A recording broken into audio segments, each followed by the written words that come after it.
Today we'll be reacting to Chat Files. Jack Doherty is a literal demon. So, unfortunately, this man went super viral again because this, which we'll get into, and a couple other DreamCon stuff. I'm not going to make multiple Jack Doherty. So I just picked the most craziest and hopefully the most damning one. And I think we have it here. So without further ado, let's get it. And he's trying to hunt me from the back while I'm talking to Jack, and Jack is awake. Oh, by the way, y'all, this is viewer discretion is advised. This is going to talk about some essay. I know this one because I tried reacting to one video before, and I forgot to record a screen. And it's just Jack being Jack and douchebag. Nothing new. But this is new. Trying to hunt me from the back while I'm talking to Jack, and Jack is awake. And Jack is like, bro, get out of here. Like, what are you doing? Go. And he was like, I don't give a f***. I'm fucking her right now. And I just remember waking up and hand was in my pants. McKinley Richardson, Jack Doherty's ex, just went on a podcast and spilled everything, and it's way worse than anyone expected. According to her, their flashy influencer relationship was built on manipulation, control, and straight up disturbing behavior from Jack. And that's just the tip of the iceberg. McKinley goes on to detail crazy moments like the golf cart stunt that left her with serious back and neck injuries, landing her in the hospital, him openly disrespecting her family. By the way, he recorded that whole thing too. No Karen Road, he just straight up recorded that. Telling her he'd never marry her. What? But it didn't start out that way. Early on, things actually seemed almost normal, at least until OnlyFans came into the picture. McKinley said that when they first got together, she was totally against joining OnlyFans. That just wasn't her thing. He is going to cover it. So this is the stuff I saw that didn't get posted because my dumbass forgot to record the screen. So pretty much, he did what was speculated. He got them drunk or manipulated them and have them sign a contract. And Jack? Oh, he loved that. You know, he would kiss me and then he would say, like, you're the most beautiful girl I've ever seen. I know you're my wife because I'm not doing, you don't do OnlyFans. He would tell me, I know you're my wife because my wife would never do OnlyFans. He was out here calling her wife material for not wanting to do it, like he just discovered the last moral woman on earth. But give it a few months and suddenly Mr. I love your values is turning into her personal OnlyFans manager, pressuring her to make an account. But his employees, they would come up to me while I was there and they said, hey, would you ever do OnlyFans? Like, you would kill it. And I was like, no, absolutely not. That's something I promised myself I wouldn't do, no matter the amount of money, nothing. I just wouldn't do it. She described this one dinner with Jack's business friends where they started questioning her about why she didn't have an OnlyFans yet. Super awkward. Yeah. The craziest part, she thinks Jack set it up. Like, imagine getting ambushed at dinner by your boyfriend's colleagues just so they can convince you to do something you've clearly said you don't want to do. They didn't ask me anymore, but they were like, well, let me know, like, let me know if you want to. Again, at this time, I'm like, absolutely not. When she pushed back, he allegedly told her, "Fuck your morals." So the guy who once praised her values apparently decided those didn't matter anymore once money and clout were involved. The way I was raised, like, I that's something not in the cards for me, and I'm firm on that. And he said, "Fuck your morals." He said, your morals. And things only got worse. McKinley said Jack started making ultimatums, telling her there was no reason to be together if she didn't join OnlyFans. That's not persuasion, that's emotional blackmail. She tried to reason with him, but when she went to confront him, she walked in to see him and one of his employees literally laughing about it. real mature, bro. She said she tried explaining how her parents would react and why she wasn't comfortable, but Jack brushed it off and said they'd come around once they saw the money. Then he dangled fame in front of her, promising her that they'd be a power couple and that their brands could grow together. McKinley said she finally caved after all the pressure, even though every part of her hated it. Then, the very next morning, Jack allegedly walked in like some kind of businessman and dropped a contract in front of her. No heads up, no lawyer, no time to even call her parents, just a pen and that trust me energy nobody should ever trust. We ended up going to bed, and I woke up, and that morning he had a contract in hand, and he told me to sign it. I didn't even have the opportunity to talk to my parents about it. She claims the contract basically handed him control over her social media, TikTok, Instagram, everything she'd built. When she questioned it, he brushed it off, saying it didn't mean anything and they could change it later, which, let's be real, is a major red flag.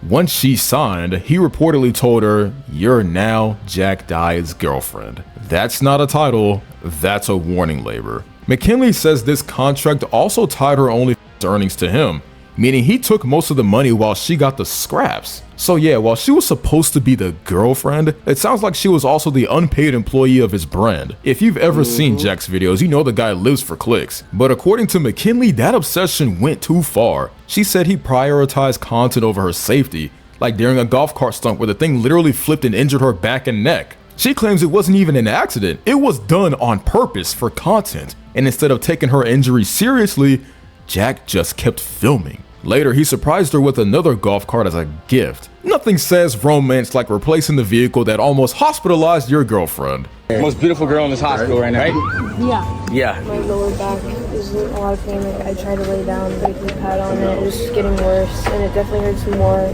now than it did at the time. Oh, you hit your head? I don't remember. My head doesn't hurt at all. At that point, she said it clicked. He didn't love her, he loved the attention. Everything, even her fear, was just part of the show. Then came the claims from the blast. McKinley alleged that Jack was abusing Adderall, mixing it with alcohol, and becoming unpredictable and dangerous. She even said he tried to get his employees to take Adderall too, just to keep up with his energy. The same report mentioned that she described their relationship as a trauma bond, something that started as a passion but spiraled into emotional control and psychological chaos. It gets even darker. According to Yahoo's report, McKinley claims she once woke up to one of Jack's friends touching her while Jack was passed out right next to her. Here we go. The worst part of the whole ordeal is that Jack was drunk. He couldn't even remember the whole thing at all the next day.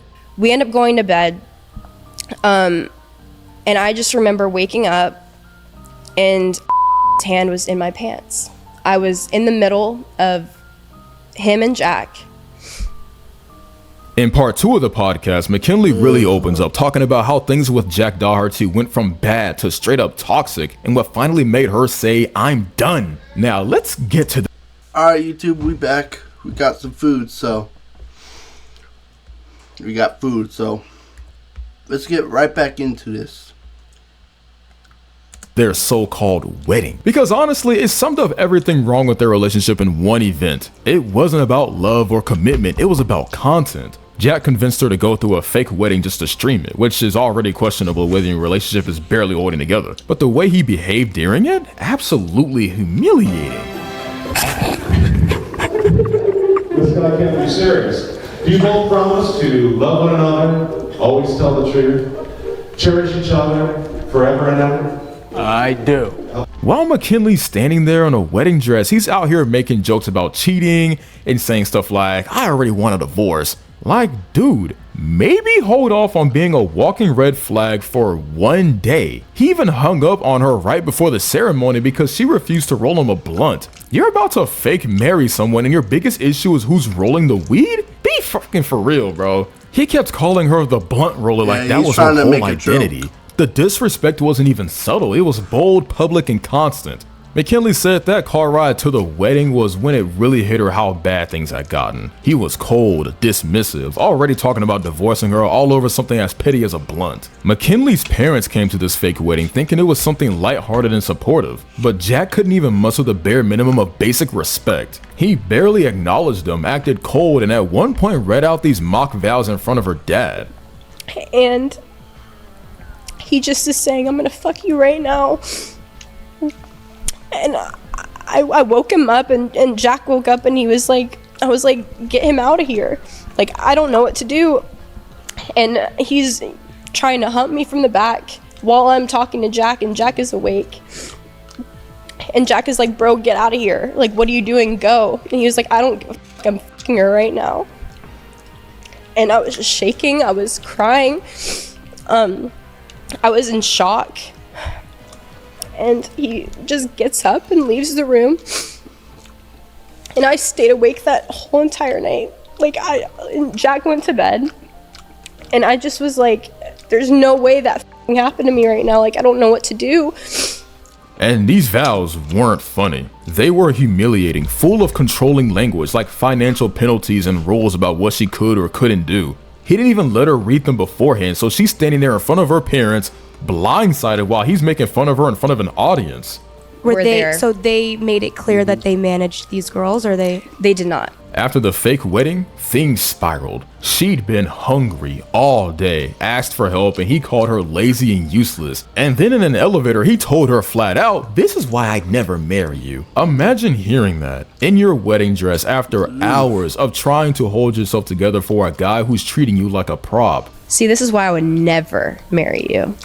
And my heart broke. I was like, When she confronted him about it, he went ballistic. They ended up arguing over text in front of guests while she was literally crying in her dress. He flipped everything on her, said she was always in a bad mood, that she made things difficult, and that he had to beg not to argue. Classic gaslighting. This was a huge part of Jack's manipulation playbook, the just kidding defense. He'd say something vile or degrading, then immediately backtrack like, relax, it's a joke. It's a perfect way to make someone question their own reaction. If she got upset, he'd turn it into you're too sensitive. If she stayed quiet, he'd push harder. McKinley said that became his go-to move. Every hurtful comment came with a punchline. But when the jokes stop being funny and start being constant reminders of disrespect, that's not humor anymore, it's control.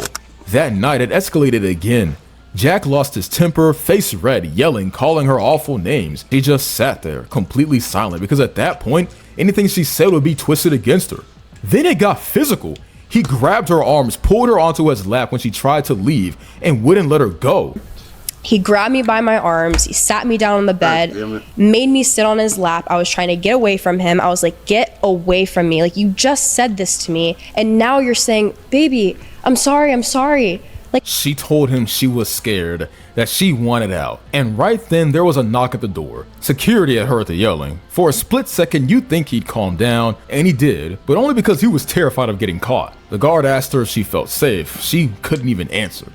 Jack dragged her out of the room, still fuming, saying, "We're leaving." She called her parents mid-chaos, and the moment he realized she involved them, he toned it down again. McKinley finally packed her things and stayed with her family. For once, she had distance, and that's when the love bombing started. Jack flooded her with messages, long texts about how much he missed her, how broken he was, how he couldn't live without her. But in the same breath, he admitted to controlling her OnlyFans account, changing passwords, threatening to shut it down. That's not love, that's control. He wanted power. Even when she wasn't physically around, he kept demanding she come back to Stop thinking about how much I've done for you these past 2 years and how fucking quickly you just run off, change passwords, emails, everything. And of course, Jack still couldn't keep it together. In front of the police, he was arguing, grabbing her phone, being erratic. You'd think seeing actual officers would make someone behave, but he just couldn't help himself. Some police tried to de-escalate, but the whole thing was messy. Later, she found out he'd leaked body cam and security footage himself, like he wanted to weaponize it for clout. The audacity is unreal. He even tried to sue her new manager or people close to her for interference, but the lawsuit got tossed out because of course it did. Even after all that, the harassment didn't stop. Jack went online, twisting narratives, made himself look like the victim, textbook abuser behavior. But McKinley's been working on healing since. She's in therapy, rebuilding her life, reconnecting with her sense of self. She's also been speaking up, not to start drama, but to help other people recognize that this is what manipulation and abuse can look like. It doesn't always start with violence, it starts with control, mockery, jokes, and public humiliation disguised as content. Yeah. Moral of the story, lock Jack Doherty up. If we can. So it's been quite some time since we last talked about Anyways, I hope y'all enjoyed that video. I got nothing else to say. Without further ado, I will see y'all later. Peace.